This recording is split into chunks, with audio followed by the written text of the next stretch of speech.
João capítulo 5, uma palavra que eu tenho certeza que vai mexer com o seu coração e precisa mexer no seu coração. Essa é uma daquelas palavras que quando eu chegar no céu, eu quero chegar no Senhor Jesus e pedir para Ele me explicar muitas coisas a respeito desse texto que nós vamos ler agora. Mas, daquilo que o Senhor já nos revelou, nós temos condições de aplicar a nossa vida e vai ser bênção em nome de Jesus. Evangelho de João, capítulo 5. Enquanto você encontra, eu vou ler o tema do nosso ano, que é tempo de reconciliação. O tema para esse mês é as faces de Jesus, e o tema para hoje é Jesus, o médico que quer curar as pessoas, que quer curar você, que quer curar a mim, que quer curar todos nós. Evangelho de João, todos acharam? Amém? Glória a Deus. Evangelho de João, capítulo 5, a partir do versículo 1, diz o seguinte: passadas estas coisas, aconteceu uma festa dos judeus e Jesus foi para Jerusalém. Versículo 2: em Jerusalém existia, junto à porta das ovelhas, um tanque chamado em hebraico de Betesda, o qual tem 5 pavilhões. Nestes havia uma multidão de pessoas enfermas. Haviam pessoas cegas, pessoas coxas, pessoas paralíticas, e elas estavam esperando que a água se movesse, porquanto o anjo descia de tempos em tempos, agitando a água. E a primeira pessoa que entrasse nessas águas, nesse tanque, depois que a água era agitada pelo anjo, ela se curava de qualquer doença que ela tivesse. Versículo 5: estava um homem enfermo durante 38 anos. Versículo 6 diz: Jesus, vendo esse homem deitado e sabendo que estava assim há tanto tempo, perguntou-lhe: você quer ser curado? E o homem respondeu, versículo 7: Senhor, eu não tenho ninguém para me levar para o tanque quando a água é agitada. Quando eu vou, outra pessoa vai mais rápido que eu, e eu nunca consigo ser o primeiro. Versículo 8: então Jesus disse: levanta-te, toma a sua maca e anda. Versículo 9: imediatamente o homem se viu curado e, tomando a sua maca, fosse andar. E aquele dia era um sábado. Versículo 10: por isso disseram os judeus ao homem que foi curado: hoje é sábado, você não pode carregar sua maca hoje. Versículo 11: o homem que foi curado respondeu: a pessoa que me curou, ela me disse: pega a sua maca e anda. Versículo 12: então lhe perguntaram: e quem foi que te disse para pegar a sua maca e andar? Ele respondeu: eu não sei, porque Jesus havia desaparecido no meio daquela multidão. Versículo 14: mais tarde, naquele mesmo dia, Jesus encontrou esse homem agora no templo e lhe disse: você está curado, não pegue mais, para que não te aconteça uma coisa ainda pior. Versículo 15: então o homem que foi curado retirou-se e foi falar com os judeus que era Jesus que o havia curado. Versículo 16: então os judeus começaram a perseguir Jesus porque estava curando no sábado. Versículo 17: mas Jesus disse: meu Pai trabalha até agora e eu trabalho também. Aleluia, glória a Deus. Meus irmãos, esse texto é um texto que me deixa com muitas perguntas. E é uma das muitas perguntas que eu vou fazer para o Senhor Jesus quando eu chegar ao céu. Nós temos aqui 3 situações. Na primeira situação, Jesus está indo para uma festa. Quem gosta de festa aqui? Aleluia, glória a Deus. Eu tenho uma ótima notícia para você. O seu Deus gosta de festa. Amém. Já lá no Antigo Testamento, ele disse em Êxodo, no capítulo 23, que era para o povo de Deus fazer 3 festas durante o ano. E claro, o povo animou e ele não ficou só nas 3 festas, fizeram outras festas. Mas 3 festas eram festas obrigatórias. Mas mesmo a gente tem que fazer festa porque foi Deus que falou que era para fazer festa. Então, e quais eram essas festas? As 3 principais eram a festa da Páscoa, que era para comemorar a liberdade deles, a libertação do Egito. A segunda festa era a festa do Pentecostes, inclusive em Atos 2, em derramar o Espírito Santo, foi durante uma festa. E essas festas não eram como as festas nossas, de 2 horas, 3 horas no máximo, todo mundo vai embora para cá.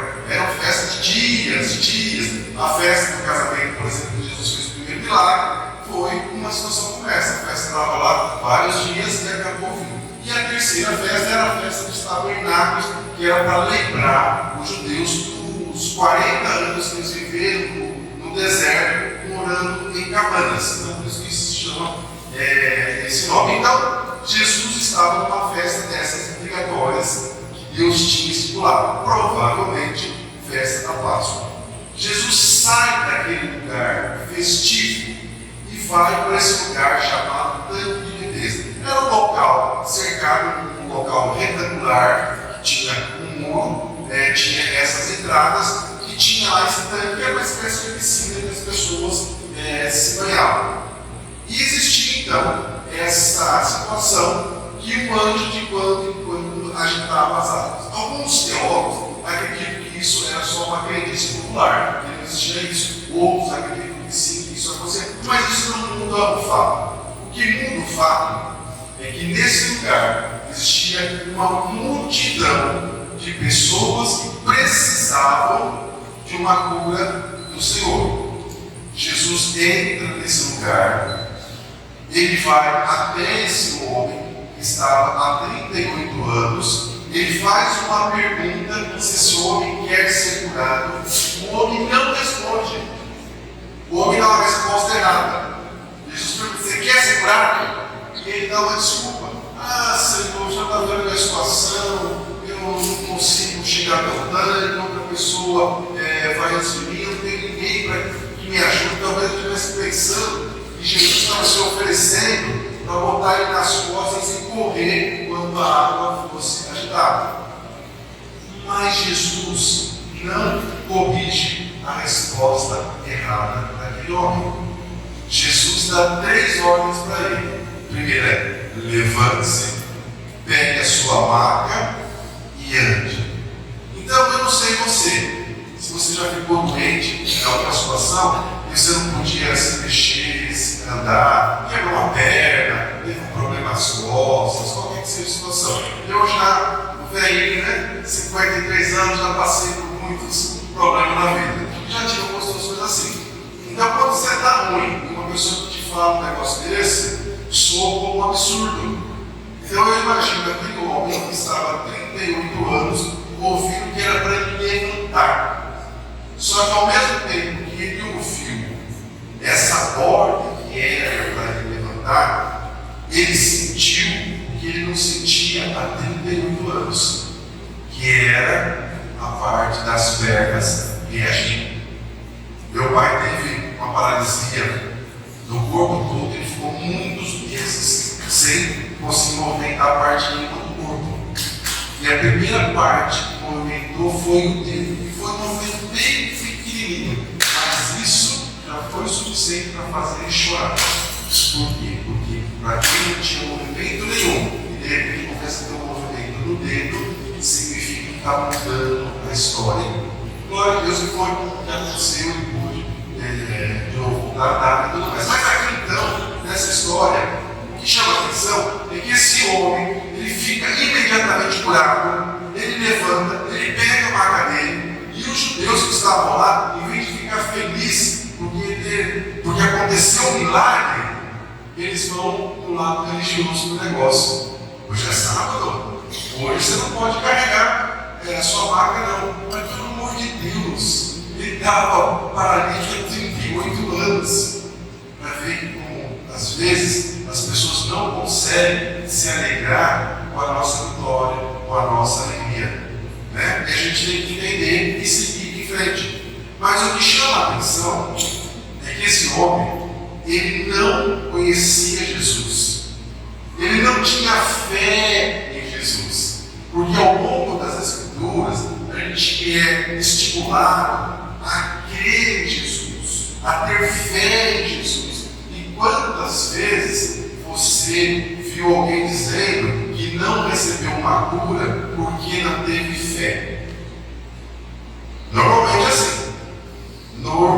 assim. Você vai pedir uma oração, não recebeu porque você não teve fé. E isso não é verdade. E um exemplo claro é esse homem. Ele nem sabia quem era Jesus, ele não tinha fé em Jesus. Mas Jesus foi procurar esse homem.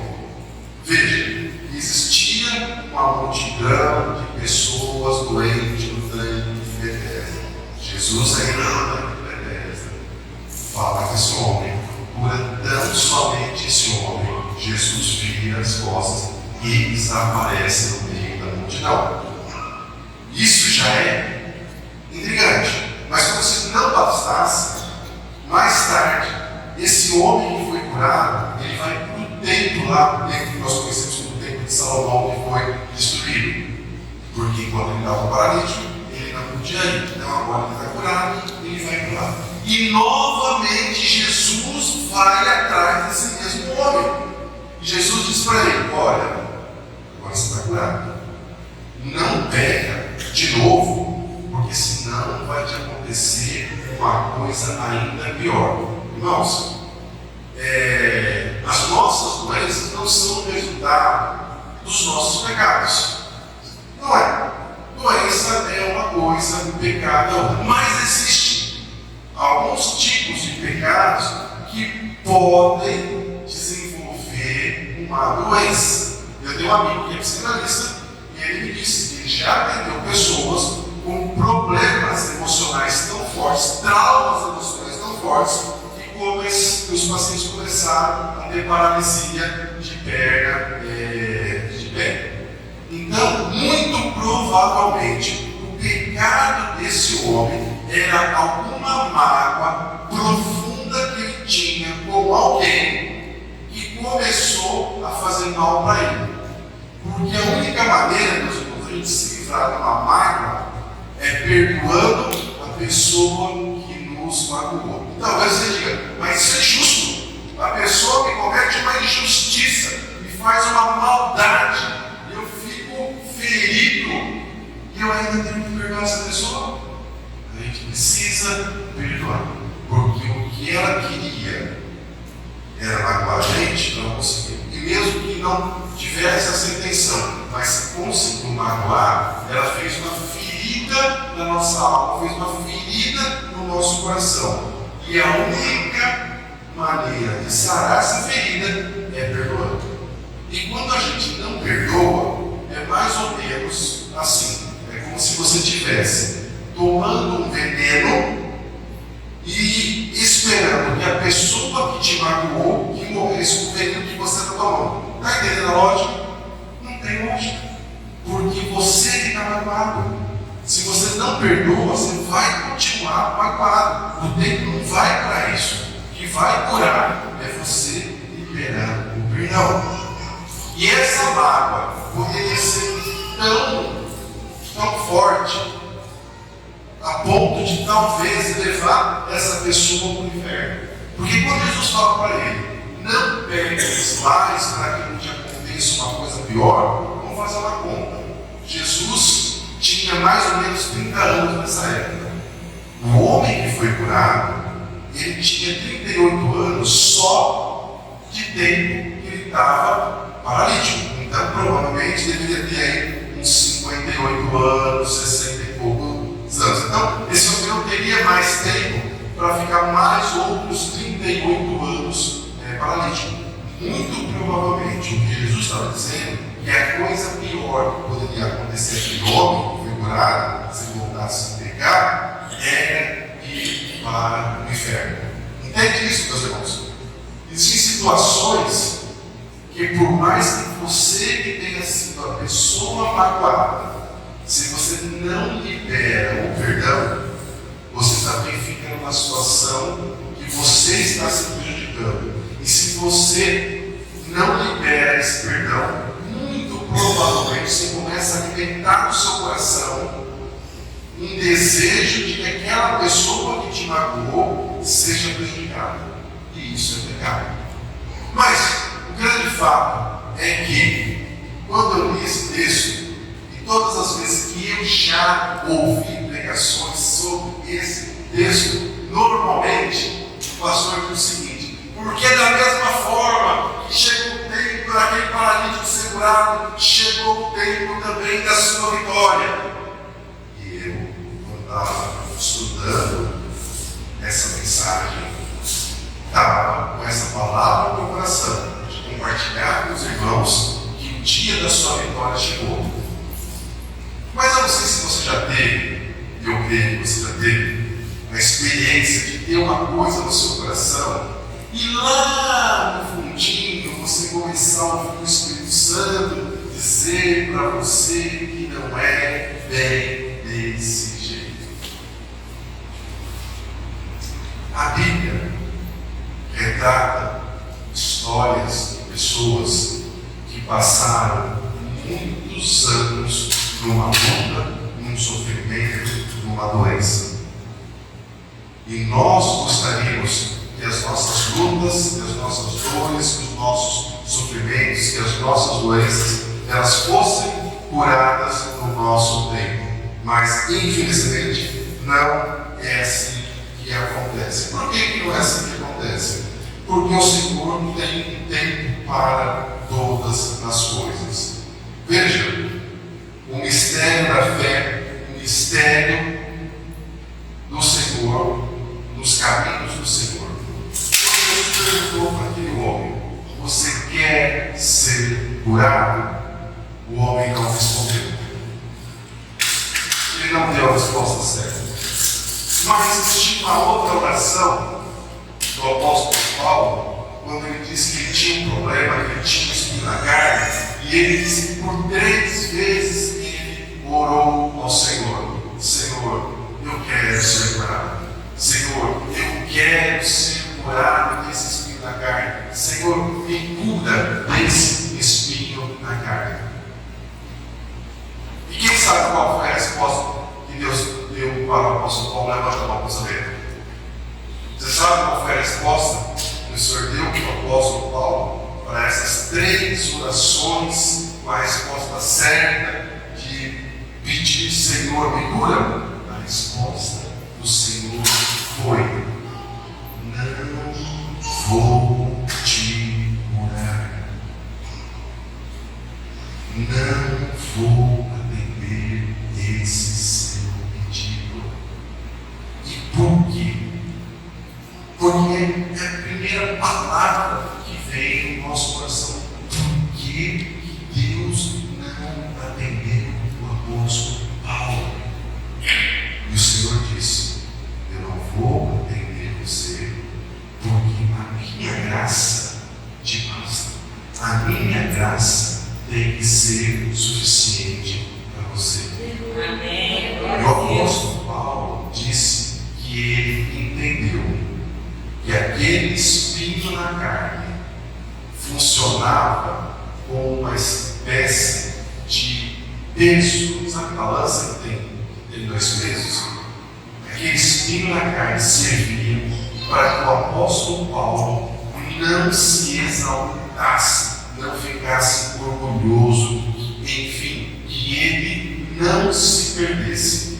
E muitos de nós, por vezes, temos que passar por determinadas lutas, por determinadas circunstâncias, por determinadas dores, para que a gente não se perca no nosso caminho. Porque enquanto nós temos um problema, nós estamos na dependência do Senhor. Mas eu já vi muitos e muitos casos de irmãos que chegaram na igreja com um problema, por exemplo, de dinheiro, andando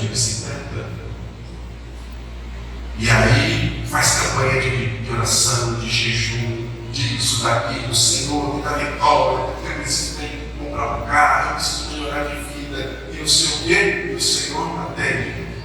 Ora, meu irmão entra no carrinho dele, dá um tchau para a igreja, dá um tchau para os irmãos, e muitas vezes dá um tchau para o relacionamento dele com Deus e vai embora. E só volta quando perde o carro de novo. Entende, irmãos? E isso acontece em muitas áreas da nossa vida. Então, nós vamos ter vitória. A Bíblia garante que nós vamos ter vitória, mas nós vamos ter a nossa vitória no tempo do Senhor. E quando vai ser o tempo do Senhor para você? Aí está o mistério. Porque aquela irmã que tinha o fluxo de sangue que está registrado no Novo Testamento, ela passou por 12 anos nessa luta. Aquela mulher que era encurvada, que a Bíblia também registra, ela passou 18 anos nessa luta. O homem que nasceu cego provavelmente tinha pelo menos uns 30 anos de idade quando ele recebeu a cura. E esse homem, no capítulo 5 de João, só de luta que ele estava passando foram 38 anos. E eu pergunto para você, o que é que você tem orado? O que é que você tem pedido? Que já faz mais de 5 anos que você não recebeu ainda a sua bênção? O que é que você tem pedido para o Senhor que já passou de 10 anos e você não recebeu ainda a sua bênção? O que é que você tem pedido para o Senhor que já passou de 20, de 30 anos e você ainda não recebeu a sua bênção? E você já está até naquela assim, será que Deus vai me responder? Será que eu vou receber essa bênção? Será que eu vou ver aquele filho, aquela filha convertida? Será que eu vou ver aquela pessoa nos caminhos do Senhor, aquela pessoa curada? Irmãos, não sei que você tem alguém da sua família nessa situação. Eu tenho. Eu tenho pessoas na minha família que eu estou orando há mais de 30 anos e eu ainda não vi um milagre acontecer. Mas você acha que eu desisti? Não, irmão, não desisti. E eu quero alegrar o seu coração, confortar o seu coração, te dar esperança e te motivar a continuar, a persistir nas suas orações, lembrando do profeta Elias. A Bíblia faz questão de dizer que o profeta Elias era uma pessoa como eu e você, que tinha dia que estava animado, empolgado, e tinha dia que estava deprimido, que estava meio da morte. E isso está registrado na Bíblia. Como você sabe, o profeta Elias teve uma baita de uma vitória com todos os profetas de Baal, mas a Jezabel deu uma palavra que ia mandar matar ele. Ele entrou em depressão porque ele não viu as mudanças acontecer no país dele como ele queria, e ele foi para o deserto, caminhou pelo deserto, chegou uma hora que ele viu um arbusto, ele deitou naquele deserto, a Bíblia fala que ele dormiu, eu tenho que ele desmaiou de exaustão. E ele ficou lá, num deserto. Ia desidratar, ia morrer, porque era aquilo que ele estava pedindo. Mas não era o tempo do Senhor. Então o Senhor mandou um anjo lá tocar o profeta Elias, e quando ele acordou, ele viu um braseiro, em cima do braseiro, pão assado e uma jarra de água. E o anjo disse para ele: come, bebe, porque a sua caminhada ainda vai ser longa. O profeta Elias comeu, bebeu e foi caminhar? Não. Ele voltou a dormir. E é o que ele faz muitas vezes. A gente recebe uma palavra do Senhor, o Senhor injeta entusiasmo, ânimo no nosso coração, e a gente continua escondidinho lá onde está. Então o profeta Elias dormiu, e de novo o anjo tocou o profeta Elias e acordou ele e disse: levanta e anda, porque o seu caminho vai ser longo. E ele, então, dessa vez ele se levanta. Ele se levanta e ele vai até a caverna, e na caverna o Senhor dá uma missão para ele e uma promessa. Uma missão que ele iria ungir ainda 2 reis e um profeta no lugar dele. que ele seria bem-sucedido. E da mesma forma, meus irmãos, por mais que eu e você possa estar hoje desanimado, achando que não tem esperança, que Deus não está ouvindo a sua oração, Deus te dá uma missão, uma promessa, que você e a sua casa irão servir ao Senhor, mas não somente espere o tempo do Senhor, se alimente de pão e água, e o próprio Senhor Jesus diz: aquele que crê em mim nunca mais terá fome, porque eu sou o pão da vida, quem vem a mim nunca mais terá sede. Então nós precisamos nos alimentar do Senhor Jesus. Nós não vamos nos alimentar a nossa alma, o nosso espírito com redes sociais. Não adianta você ficar na televisão ouvindo isso, lendo aquilo. O que vai fortalecer a sua fé, o que vai te dar esperança, é você se alimentar do Senhor Jesus. Amém? Então, meu irmão e minha irmã, pensa nas promessas que o Senhor já te deu, mas também pensa em todos os seus pedidos que até agora não foram atendidos. Existe um propósito pelo qual esses pedidos não foram atendidos. E se esses pedidos estão alinhados com a vontade do Senhor, quando chegar o tempo do Senhor, você pode estar no meio de uma multidão como está nesse homem. O Senhor vai te encontrar e vai entregar a sua bênção, mas nós precisamos aguardar firmes,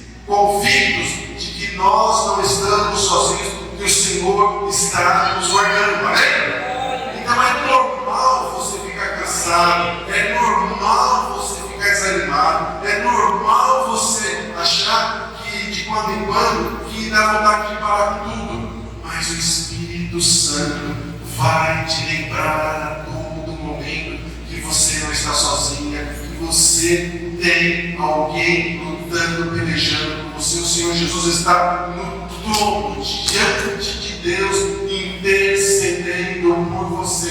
E eu comecei falando que o nosso Deus gosta de festa, e a Bíblia diz que depois que o Senhor voltar e nos arrebatar, nós vamos passar pelo tribunal de Cristo, e na sequência nós vamos para as festas do Cordeiro, nós vamos para as bordas do Cordeiro, nós vamos ser recebidos no céu com festa. Então o nosso futuro é maravilhoso, é formidável, é inigualável. Não vai ter mais tristeza, não vai ter mais dor, não vai ter mais nada que nos deixe angustiados. Mas enquanto nós estamos aqui, o Senhor nos advertiu: enquanto vocês estiverem aqui, vocês terão aflições, mas tenham bom ânimo.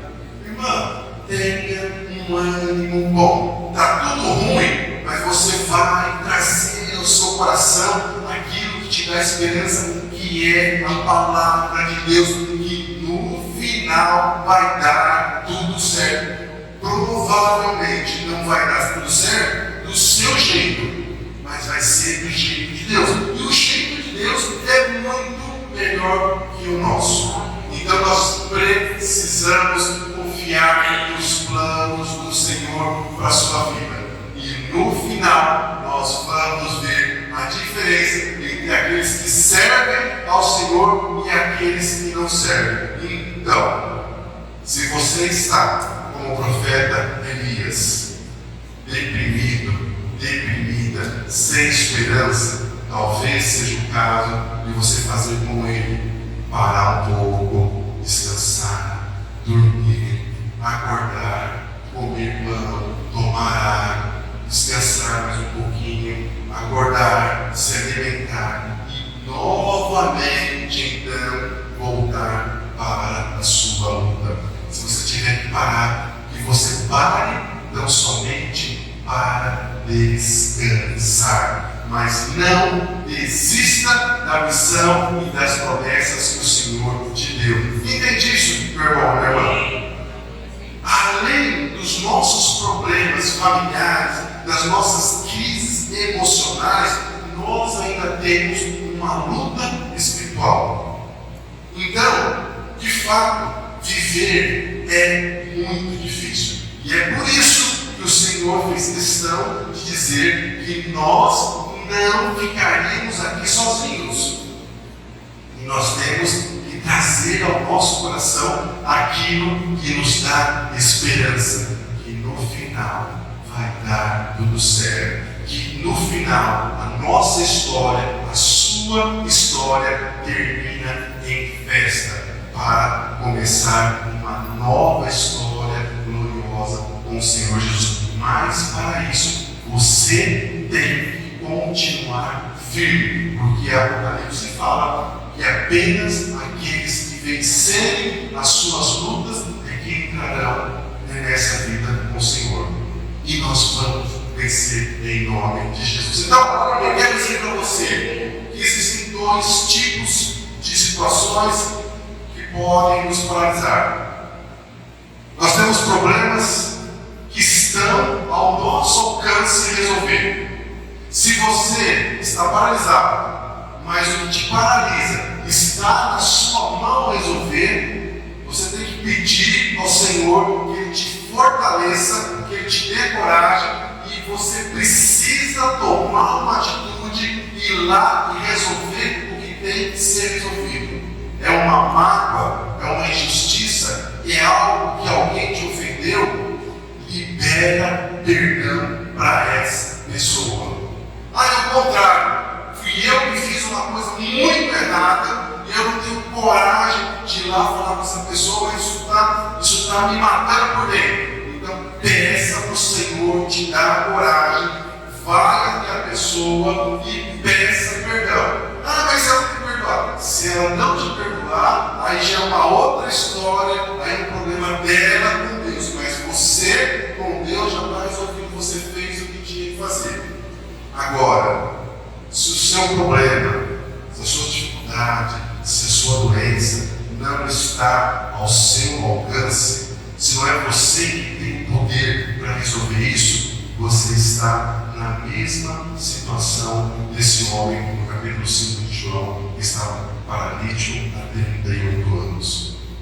Então, se não está nas suas mãos resolver o que te paralisa, se não está nas suas mãos resolver esse problema, essa situação, esse relacionamento, essa doença, então você, como aquele homem, você precisa permanecer no lugar certo. Ele fez aquilo que estava ao alcance dele. Ele ficou sabendo que era no tanque de Betesda, que existia uma esperança para ele, ele foi para lá. Se a gente aplicar isso na nossa realidade, o que te dá esperança, o local que você vai encontrar o favor de Deus, a misericórdia do Senhor, é na casa de Deus, é na igreja, é na comunhão com os irmãos. Então, permaneça na comunhão com os irmãos, permaneça na igreja, permaneça na presença do Senhor. E não apenas permaneça na presença do Senhor, mas aguarde o tempo do Senhor. E no final, diga para você todos os dias a palavra que está em Jeremias, no capítulo 29, versículo 11. É o Senhor que sabe os planos, os pensamentos que Ele tem para mim, e os pensamentos dele são pensamentos de paz e não de mal. Os pensamentos do Senhor é para te dar paz e esperança, para te dar paz e um futuro, mas você precisa passar pela prova. O apóstolo Paulo disse que ele tinha um espinho na carne. Meu irmão, minha irmã, cada um de nós tem um espinho na carne.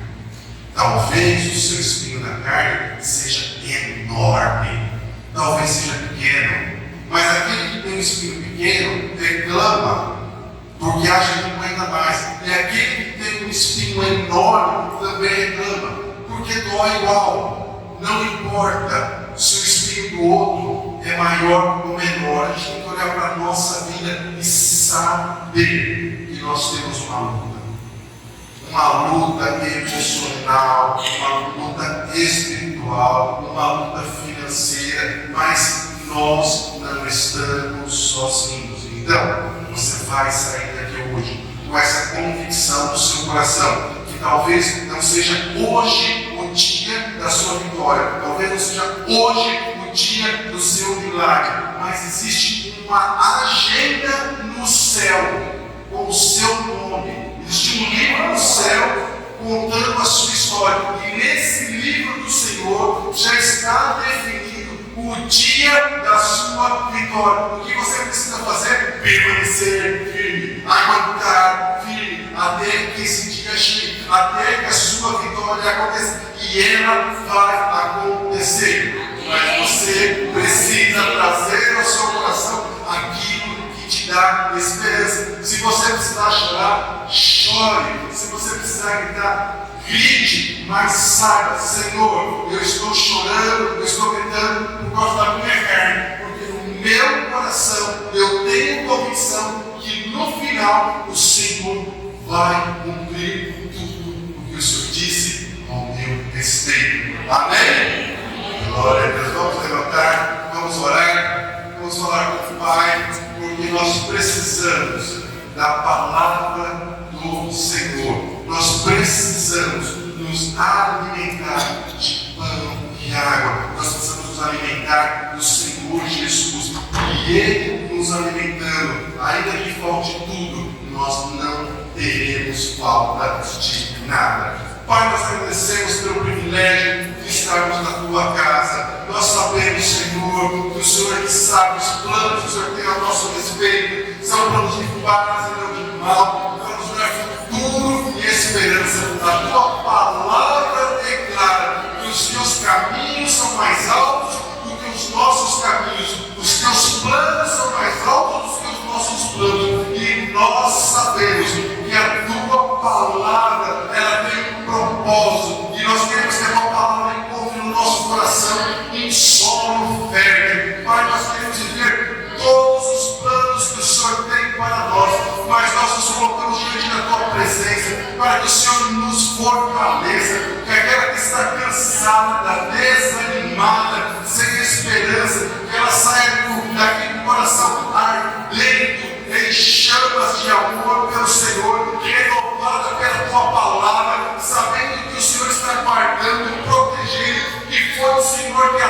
trouxe até aqui, que o Senhor nunca abandonou e o Senhor não vai abandonar. Pai, nós queremos a Tua promessa que diz: queremos, Senhor, ser salvo por meio da Tua casa. Pai, nós queremos que nós veremos a salvação dos nossos familiares.